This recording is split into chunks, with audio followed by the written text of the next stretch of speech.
Assalamualaikum warahmatullahi wabarakatuh.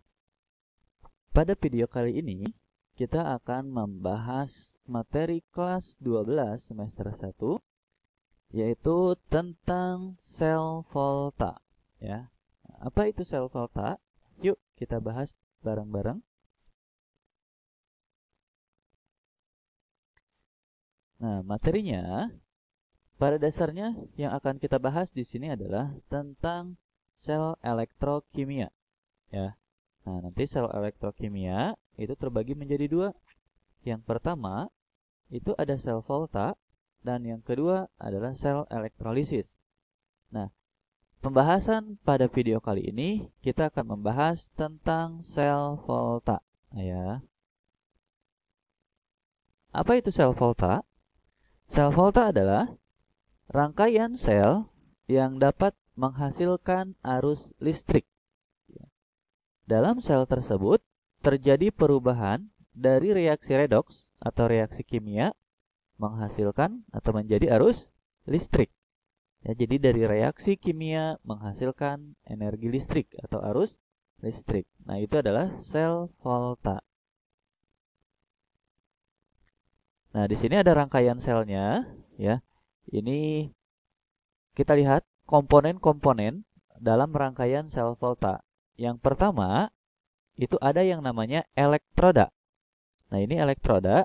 Nah, elektroda itu ada dua. Ada elektroda negatif dan elektroda positif.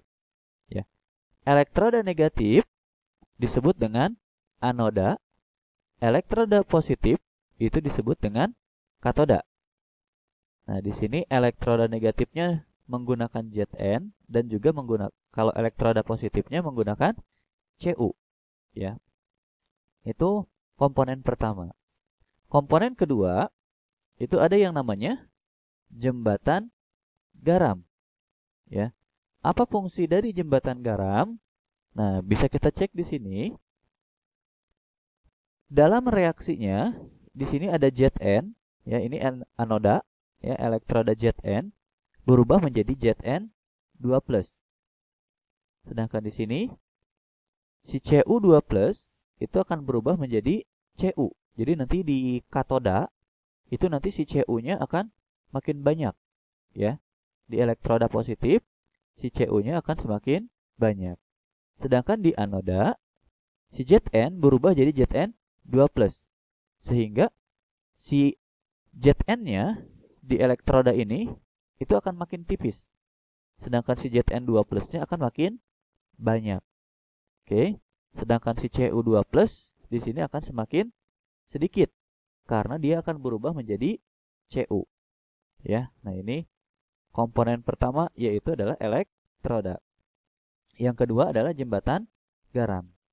Nah, karena di sini si Zn2+-nya semakin banyak sehingga sedangkan si SO42-nya tetap, maka jumlah ion positifnya akan lebih banyak.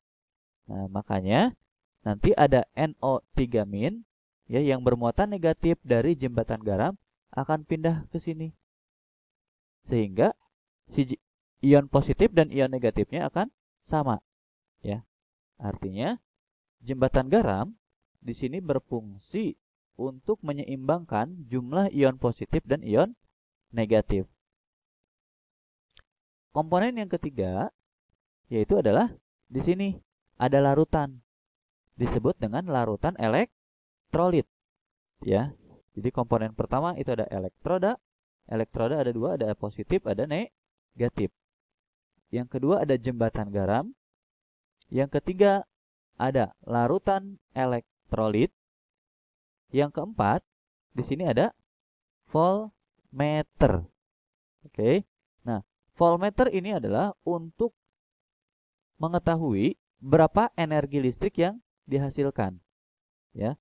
Karena nanti ketika jet anoda dengan katoda kita celupkan, nanti itu akan terjadi reaksi kimia. Nah, dari reaksi kimia ini nanti akan menghasilkan energi listrik. Nah, energi listrik atau arus listrik itu akan terbaca di voltmeter, ya. Nah, di sini coba kita lihat di sini ada aliran elektron.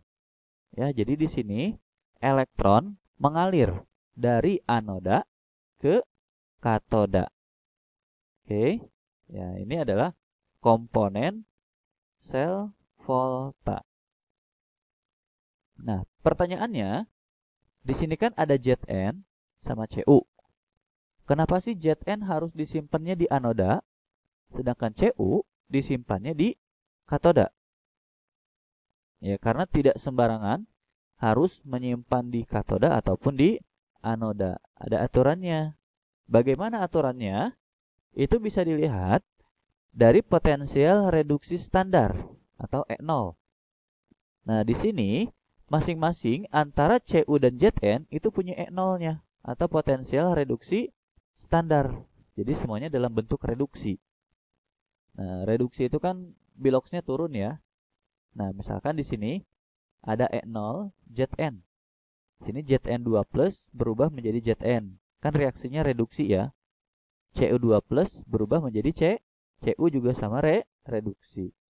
Nah, E0 Zn itu min 0,76 volt. Sedangkan Cu itu positif 0,34 volt. Nah, tadi yang menjadi katoda itu adalah Cu. Yang menjadi anoda itu adalah Zn. Jadi kalau misalkan kita lihat di sini tandanya, yang satu negatif, yang satu positif. Ya. Nah, jadi bisa disimpulkan bahwa yang menjadi katoda itu adalah yang lebih besar. Jadi kalau dia punya E0 yang lebih besar, maka dia akan menjadi katoda, ya. Sedangkan yang lebih kecil akan menjadi anoda.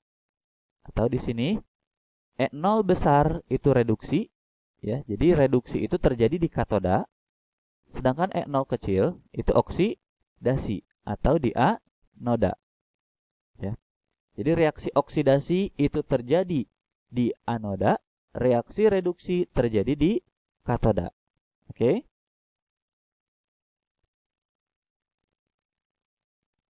Nah, di sini ada beberapa contoh reaksi reduksi dan harga E0 selnya, ya. Jadi semuanya dalam bentuk reduksi. Coba kita lihat di sini. Ada Li, Na, Mg dan seterusnya. Yang jadi patokan di sini yang standarnya itu adalah hidrogen. Hidrogen itu 0. Jadi ke bawah dari hidrogen itu lihat nilainya makin besar ya. Nah, jadi kalau dilihat dari atas ini min semakin ke bawah nilainya semakin besar. Artinya semakin ke bawah itu semakin reduksi. Jadi kalau misalkan contoh kita punya Sn4 plus dengan Cu2 plus. Nah, karena yang lebih besar itu adalah si Cu, maka si Cu yang mengalami reduksi atau terjadi di katoda. Sedangkan si Sn karena dia lebih kecil, maka reaksinya akan berubah menjadi oksidasi. Nah, kalau ini reaksinya jadi oksidasi, maka reaksinya harus dibalik. Ya, karena Sn di sini 2 plus, maka akan di sebelah kanan. Nah, di kiri. Yang di kiri nanti akan pindah ke kanan. Oke. Nanti kita lihat contohnya. Persamaan reaksi redoks pada sel volta. Ya. Nah, tadi yang mengalami oksidasi adalah Zn. Maka reaksinya harus dibalik. Nah, ya kan kalau misalkan tadi Zn2 plus berubah menjadi Zn. Karena si Zn itu mengalami oksidasi, maka reaksinya harus Zn berubah menjadi Zn2 plus ditambah 2 elektron. Sedangkan kalau reduksinya tetap Cu2 plus ditambah 2 elektron menghasilkan Cu. Ya. Kalau oksidasi elektronnya di kanan, kalau reduksi elektronnya di kiri. Ya, biloxnya juga berubah dari 0. Zn ini 0 karena unsur bebas. Ini Zn2 plus muatannya positif 2. Jadi biloxnya dari 0 menjadi positif 2. Oksidasi. Nah, kalau digabung, kita lihat dulu elektronnya sudah sama belum. Kalau elektronnya sudah sama, tinggal coret-coret. ya. Tapi kalau elektronnya belum beda, kita samakan dulu, cari KPK-nya. Ya. Nah, jadi ini karena elektronnya dicoret, jadi tinggal kita turunkan. Oksidasinya adalah yang di sebelah kiri Zn, yang ini, sama Cu2, 2+. Elektronnya sudah habis. Menghasilkan Zn2+ ditambah Cu. Oke, nah ini adalah reaksi sel. Ada reaksi oksidasi, ada reaksi reduksi, dan ada reaksi sel. Selanjutnya, itu ada yang namanya notasi sel.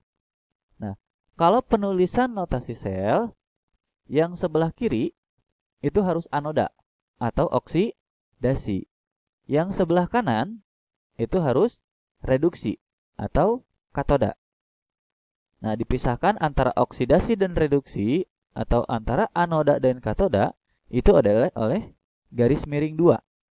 Nah, garis miring 2 ini menunjukkan jembatan garam. Contoh misalkan di sini yang mengalami oksidasi itu adalah Zn. Maka perubahannya Zn garis 1 Zn 2+. Nah, kalau garis 1 itu adalah pemisah antar fasa. Ya, ini ada fasanya solid, ini fasanya aqueous. Ya, jadi garisnya 1. Sedangkan di katoda atau reaksi reduksi itu Cu2+ berubah menjadi Cu. Nah, ini Cu2+ berubah menjadi Cu. Oke, nah itu penulisan notasi sel. Ingat ya, anoda di sebelah kiri, katoda di sebelah kanan. Selanjutnya, kita akan belajar menghitung potensial sel atau E0 sel. Nah, E0 sel itu rumusnya adalah E0 reduksi dikurangi E0 oksidasi. Tadi ingat, reduksi itu yang besar, oksidasi itu yang kecil. Nah, contoh, misalkan, di sini ada 2 E0. Ada E0 Zn sama E0 Cu. Ya. Di sini siapa yang lebih besar? Yaitu Cu. Maka Cu akan mengalami reduksi. Sedangkan Zn lebih kecil, maka akan mengalami oksidasi.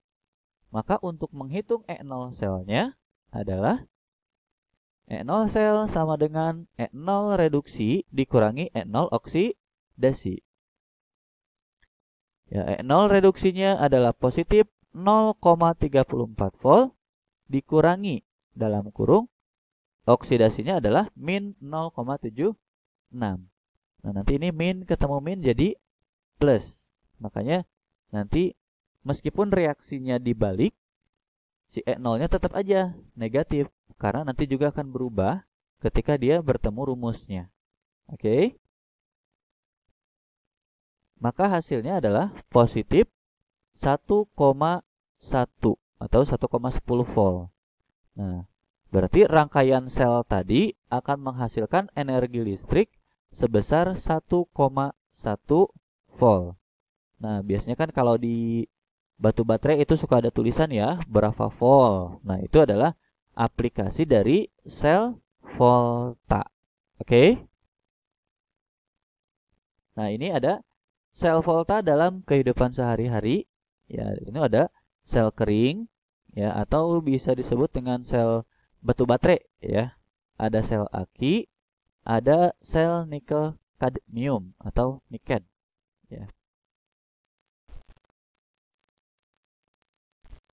Nah, contoh sel kering ya atau disebut dengan sel Lagrange ya, dikenal sebagai batu baterai ya. Nah, batu baterai yang seperti yang sudah kita kenal ya, dengan berbagai merek, terdiri dari katoda yang berasal dari karbon ya, atau grafit, dan anoda logam zinc atau seng. Nah, elektrolit yang dipakai berupa pasta campuran MnO2 atau mangan 4 oksida, serbuk karbon, dan amonium klorida atau NH4Cl. Nah, persamaan reaksinya ini ada reaksi katoda dan reaksi anoda serta reaksi sel. Yang kedua, itu ada sel aki. Ya. Kalau sel aki, ya seperti yang sudah kita ketahui, ada bisa aki motor ataupun aki mobil. Sel aki disebut juga sebagai sel penyimpan karena dapat berfungsi menyimpan listrik pada setiap saat dapat dikeluarkan. Anodanya terbuat dari logam timbal atau Pb dan katodanya terbuat dari logam timbal yang dilapisi PbO2 atau timbal 4 oksida. Nah, kalau aki itu kan bisa digunakan atau bisa juga diisi ulang, ya. Nah, nanti reaksinya akan berbeda, tapi hanya tinggal dibalik saja. Kalau reaksi penggunaan aki, reaksi anodanya ini Pb ditambah SO42- menghasilkan PbSO4 ditambah 2 elektron. Katodanya PbO2 ditambah SO42- ditambah 4H+ ditambah 2 elektron menghasilkan PbSO4 ditambah 2H2O. Nah, di sini reaksi penggunaan aki di Pb itu akan berubah menjadi PbSO4. PbO2 juga sama, akan berubah menjadi PbSO4.